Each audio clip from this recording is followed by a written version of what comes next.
रानी अवंतीबाई लोधी राजपूत, जन्म 16 अगस्त 1831, एक भारतीय रानी शासक और स्वतंत्रता सेनानी थीं। वो मध्य प्रदेश में रामगढ़ की रानी थीं। 1857 के भारतीय विद्रोह के दौरान ब्रिटिश ईस्ट इंडिया कंपनी की एक कट्टर विरोधी के रूप में जानी जाती हैं। रामगढ़ के राजा विक्रमाजीत सिंह को विक्षिप्त तथा अमान सिंह और शेर सिंह को नाबालिग घोषित कर रामगढ़ राज्य को हड़पने की दृष्टि से अंग्रेज शासकों ने पालक न्यायालय कोर्ट ऑफ वार्ड्स की कार्यवाही की एवं राज्य के प्रशासन के लिए सरबराहकार नियुक्त कर शेख मोहम्मद तथा मोहम्मद अब्दुल्ला को रामगढ़ भेजा, जिससे रामगढ़ रियासत कोर्ट ऑफ वार्ड्स के कब्जे में चली गई।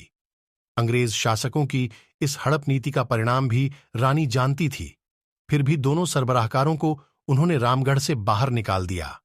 1855 में राजा विक्रमादित्य सिंह की एक दुर्घटना में मृत्यु हो गई।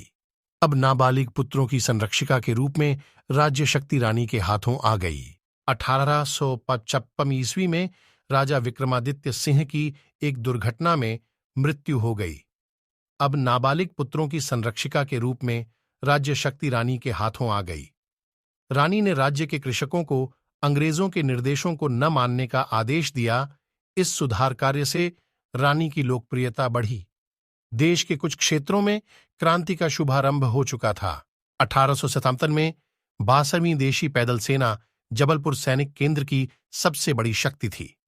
18 जून को इस सेना के एक सिपाही ने अंग्रेजी सेना के एक अधिकारी पर घातक हमला किया। जुलाई 1857 में मंडला के परगनादार उमराव सिंह ठाकुर ने कर देने से इनकार कर दिया और इस बात का प्रचार करने लगा कि अंग्रेजों का राज्य समाप्त हो गया। अंग्रेज विद्रोहियों को डाकू और लुटेरे कहते थे। मंडला के डिप्टी कमिश्नर वॉडिंगटन ने मेजर इस्काइन से सेना की मांग की। पूरे महाकौशल क्षेत्र में विद्रोहियों की हलचलें बढ़ गईं। गुप्त सभाएं और प्रसाद की पुड़ियों का वितरण चलता रहा। इस बीच राजा शंकर शाह और राजकुमार रघुनाथ शाह को दिए गए मृत्युदंड से अंग्रेजों की नृशंसता की व्यापक प्रतिक्रिया हुई। वे इस क्षेत्र के राज्यवंश के प्रतीक थे। इसकी प्रथम प्रतिक्रिया रामगढ़ में हुई। रामगढ़ के सेनापति ने भुआ बिछिया थाना में चढ़ाई कर दी, जिससे थाने के सिपाही थाना छोड़कर भाग गए और विद्रोहियों ने थाने पर अधिकार कर लिया। रानी के सिपाहियों ने घुघरी पर चढ़ाई कर उस पर अपना अधिकार कर लिया और वहां के तालुकेदार धन सिंह की सुरक्षा के लिए उमराव सिंह को जिम्मेदारी सौंपी। रामगढ़ के कुछ सिपाही एवं मुकास के जमींदार भी नारायणगंज पहुंचकर जबलपुर मंडला मार्ग को बंद कर दिया। इस प्रकार पूरा जिला और रामगढ़ राज्य में विद्रोह भड़क चुका था और वॉडिंगटन विद्रोहियों को कुचलने में असमर्थ हो गया था। वह विद्रोहियों की गतिविधियों से भयभीत हो चुका था। मंडला नगर को छोड़कर पूरा जिला स्वतंत्र हो चुका था। अवंतीबाई ने मंडला विजय के लिए सिपाहियों सहित प्रस्थान किया। रानी की सूचना प्राप्त होने पर शहपुरा और मुकास के जमींदार भी मंडला की ओर रवाना हुए। मंडला पहुंचने के पूर्व खड़देवरा के सिपाही भी रानी के सिपाहियों से मिल गए। खैरी के पास अंग्रेज सिपाहियों के साथ अवंतीबाई का युद्ध हुआ।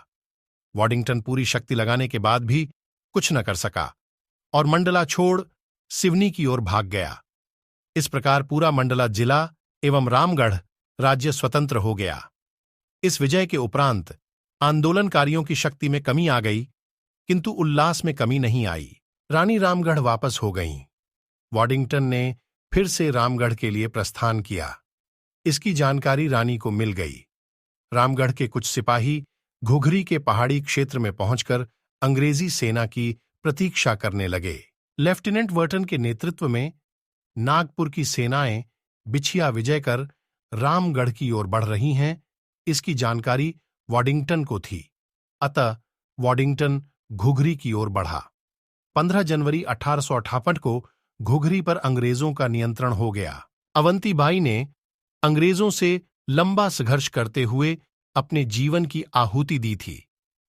20 मार्च सन 1828 ईस्वी को युद्ध में अपने आप को चारों तरफ से अंग्रेज सेना से घिरा हुआ देख खुद को तलवार से जख्मी कर देश के लिए बलिदान दिया था।